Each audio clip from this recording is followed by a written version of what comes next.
India के foreign minister S Jaishankar ने ये कहा है कि पाकिस्तान के साथ हम लोग टॉक नहीं करेंगे जब तक टेररिज्म प्रैक्टिस किया जाएगा। लेकिन स्वीडन में कुरान पाक को एक इराकी ने जला दिया और सबसे बड़ी वजह जो बताई जा रही है उसके जलाने की कि गवर्नमेंट भी इन्वॉल्व है, गवर्नमेंट ने इसको अप्रूव किया है तभी उसने कुरान पाक जलाया है। जयशंकर की स्टेटमेंट को बिल्कुल सपोर्ट करता हूँ। आप ये देखें, हम दो एक मोहल्ले में रहते हैं, जब तक मैं आपके घर में वो अपना पत्थर फेंकता रहूंगा, क्या आप मेरे साथ दोस्ती करने के लिए तैयार होंगे? और हमारी नजर में ये बहुत ज्यादा डेंजरस टाइप की हेट फैलाने की कोशिश की जा रही है। इस्लामिक वर्ल्ड में प्रोटेस्ट हो रहे हैं जगह जगह। इस वक्त अमेरिका ये चाहता है कि इंडिया का रोल जो साउथ चाइना सी है वहाँ पर बढ़े, कि अमेरिका इंडिया को इस्तेमाल कर लेगा, उसने ये करेगा। नहीं, ऐसा नहीं होगा, बल्कि मुझे तो ऐसा लग रहा है कि इंडिया अमेरिका को इस्तेमाल कर रहा है। Freedom of speech and expression की शुरुआत आती ही इसी चीज से है कि हमें तो वेदों को तो कितना physical, verbal, violent, non violent सब कह रहे हैं बकवास है, ये लोग कास्ट सिस्टम वाले हैं, छुआछूत पे मानते हैं, ये ऐसे हैं, ये वैसे, फिर भी हम सरवाइव कर रहे हैं। इंडिया इस वक्त उस स्टेज पर है कि जहाँ पर उसका स्टेटस, उसका स्टेचर, इस पे कोई सवाल नहीं है, लेकिन वो जगह अचीव करना चाहता है कि जहाँ पर पहुँचने के लिए अभी जो कुछ हर्डल्स हैं उसकी राह में, उसको दूर करने के लिए एक सुपर पावर भी उसकी अलायंस बनकर या दोस्त बनकर सामने आ गई। विदेश मंत्री एस जयशंकर के बयान से इस वक्त पाकिस्तान में खूब हल्ला हो रहा है। एस जयशंकर ने बुधवार को बताया कि पाकिस्तान के साथ भारत के संबंध सामान्य क्यों नहीं हो सकते। जयशंकर ने कहा कि हम आतंकवाद को सामान्य नहीं बोल सकते, हम उसे पाकिस्तान के साथ चर्चा का आधार नहीं बनने दे सकते।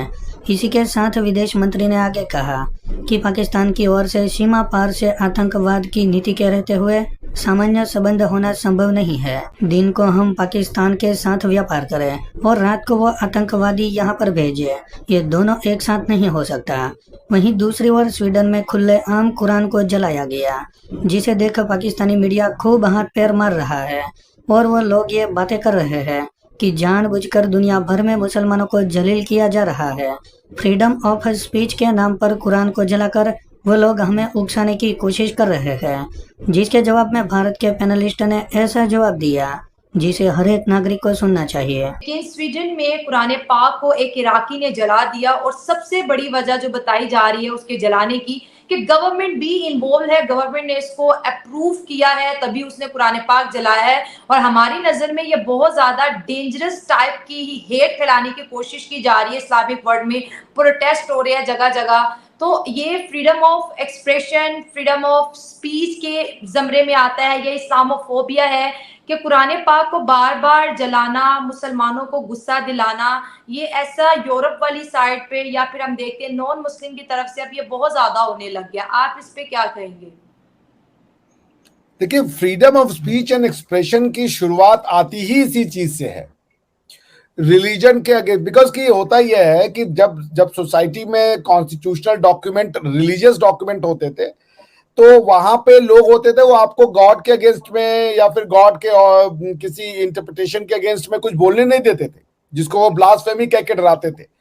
तो वो ऐसा हो गया कि लोग डरने लगे, कुछ भी बोलने से डरने लगे, और लोगों की जो थॉट की स्पीच थी वो बहुत रिलेटेड होगी। फिर सोसाइटी ने प्रोग्रेस करना बंद कर दिया। अब इसको ऐसे समझिए, चार्ल्स डार्विन ने एक थ्योरी ऑफ इवोल्यूशन दी। उसने ये अपनी पढ़ाई से ये पता किया कि चीजों को बनाया नहीं गया है, चीजें इवोल्व हुई हैं।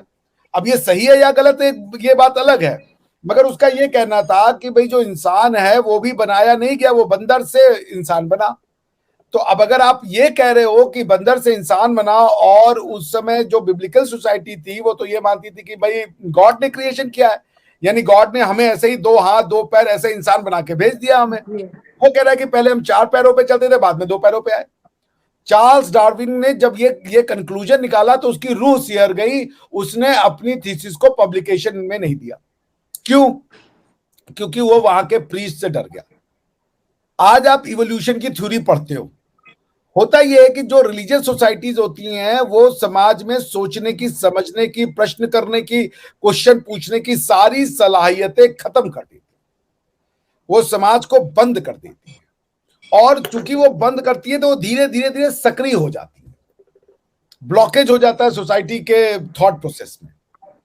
तो इससे लड़ने के लिए यूरोप ने अपने यहाँ पे कॉन्स्टिट्यूशनल सोसाइटी की इजाद की, और कॉन्स्टिट्यूशनल सोसाइटी में freedom of speech and expression बना पहला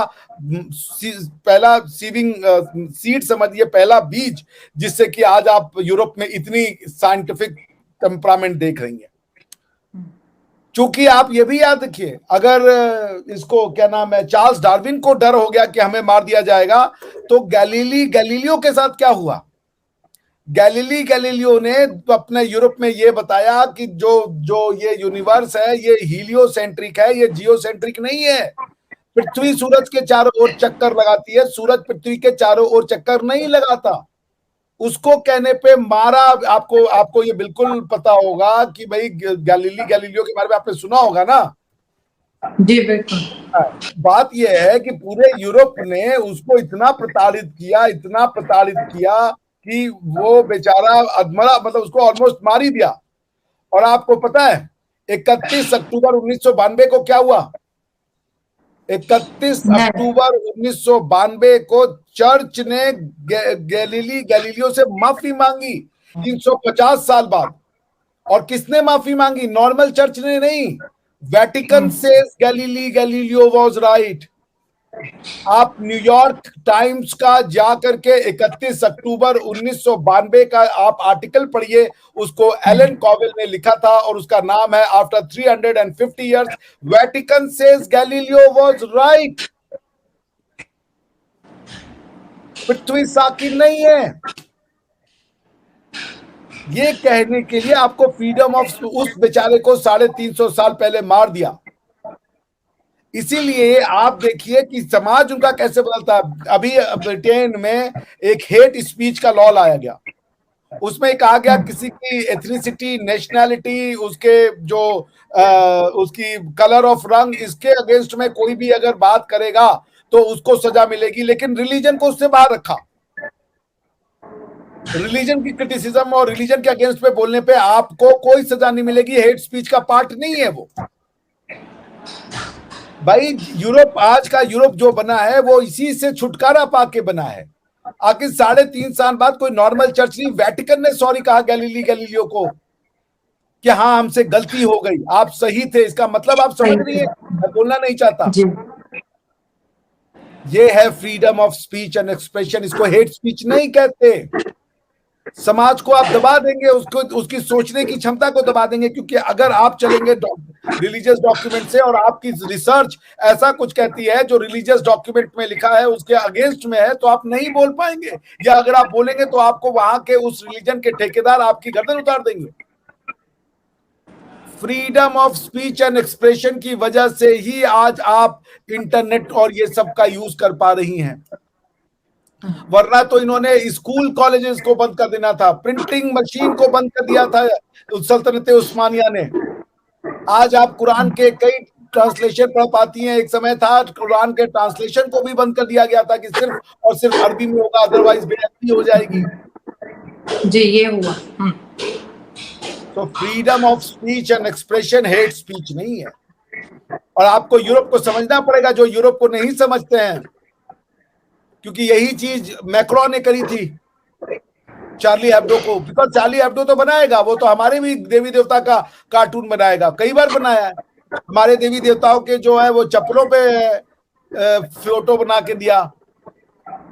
अभी यूक्रेन ने काली माता का मजाक बना दिया था मर्लिन मुनरो के ऊपर, उनकी सुपर इम्पोज पिक्चर लगा करके। मैं कहा ठीक है, हमने अपना प्रोटेस्ट रजिस्टर कराया, उसके बाद हम आगे बढ़ गए।